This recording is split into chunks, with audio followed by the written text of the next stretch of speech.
या मोहिमेला ज्यांनी रिस्पॉन्स दिलेला नाही त्यांना ते जर मतदान केंद्रावर मतदान करण्यासाठी आले आणि त्यांचं संभाव्य दुबार मतदार म्हणून नोंद आहे तर त्यांच्याकडून हमीपत्र स्वीकारलं जाईल आणि त्याची ओळख पटवली जाईल आणि ओळख पटवल्यानंतरच त्याला मतदान करता येईल। संभाव्य दुबार मतदार जे आहेत ते काही महानगरपालिकेमध्ये मोठ्या प्रमाणात आयडेंटिफाय झाले। उदाहरणार्थ बृहन्मुंबई महानगरपालिकेमध्ये साधारणतः 11 लाखाच्या जवळपास संभाव्य दुबार मतदार होते।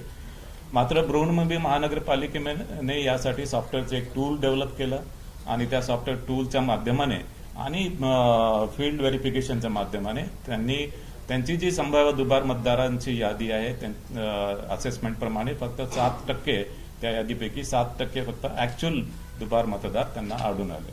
थोड्या बहुत फरकाने इतर सुद्धा महापालिकांमध्ये अशाच प्रकारची परिस्थिती आहे। मतदारासाठी वोटर सर्चची जी फॅसिलिटी आहे ती राज्य निवडणूक आयोगाचं जे पोर्टल आहे त्या पोर्टलवर मतदारांची वोटर सर्च फॅसिलिटी उपलब्ध करण्यात आलेली आहे आणि यामध्ये मतदारांचं संपूर्ण नाव किंवा ईपिक क्रमांक टाकून सर्च फॅसिलिटी उपलब्ध करण्यात आली आहे। याशिवाय आयोगाने मताधिकार म्हणून एक मोबाईल ॲप डेव्हलप केलेला आहे आणि या मोबाईल ॲपच्या माध्यमाने सुद्धा मतदारांना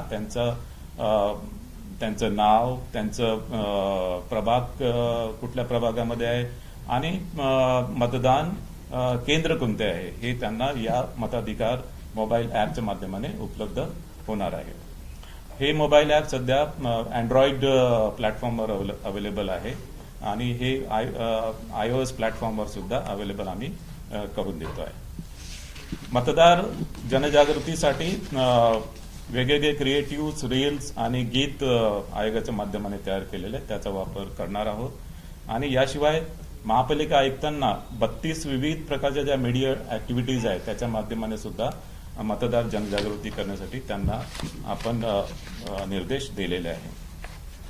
मतदान केंद्रावर ज्येष्ठ नागरिक व दिव्यांगासाठी पूर्ण सुविधा पुरवण्यात येणार आहे।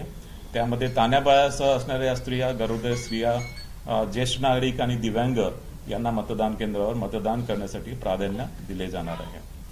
प्रत्येक मतदान केंद्रावर रॅम्प आणि व्हीलचेअर जिथे आवश्यक असेल ती व्यवस्था करण्यात येणार आहे आणि प्रत्येक मतदान केंद्रावर जे अश्युअर्ड मिनिमम फॅसिलिटीज आहे त्याच्यामध्ये विजेची व्यवस्था आहे, पिण्याचं पाणी आहे, सावलीची सुविधा आहे, शौचालयाची व्यवस्था आहे, या सुविधा उपलब्ध आहे।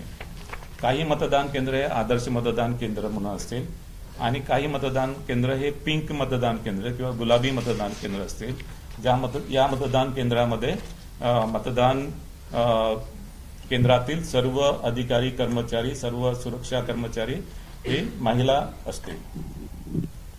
या निवडणुकीसाठी निवडणूक निर्णय अधिकारी म्हणून 290 अधिकाऱ्यांची नेमणूक करण्यात आलेली आहे आणि सहाय्यक निवडणूक निर्णय अधिकारी म्हणून 870 अधिकाऱ्यांची नेमणूक करण्यात आली आहे। याशिवाय या निवडणुकीसाठी 1,96,605 इतके कर्मचारी निश्चित करण्यात आलेले आहे। प्रचार कालावधी संपल्यानंतर मुद्रित, इलेक्ट्रॉनिक आणि समाज माध्यमाद्वारे प्रचारविषयक जाहिराती प्रसारित करता येणार नाही। या निवडणुकीसाठी मतदान समाप्तीच्या 48 तास अगोदर प्रचारावर निर्बंध राहणार आहे।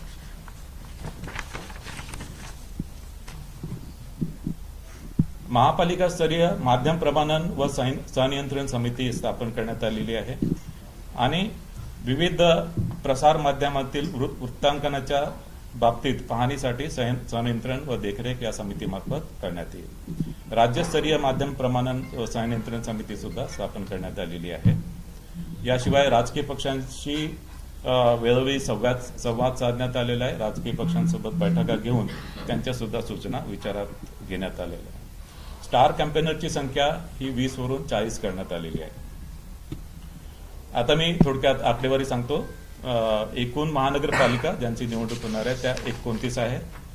एकूण जागा म्हणजे एकूण जागा ज्यासाठी निवडणूक होणार आहे ते 2,869 जागांसाठी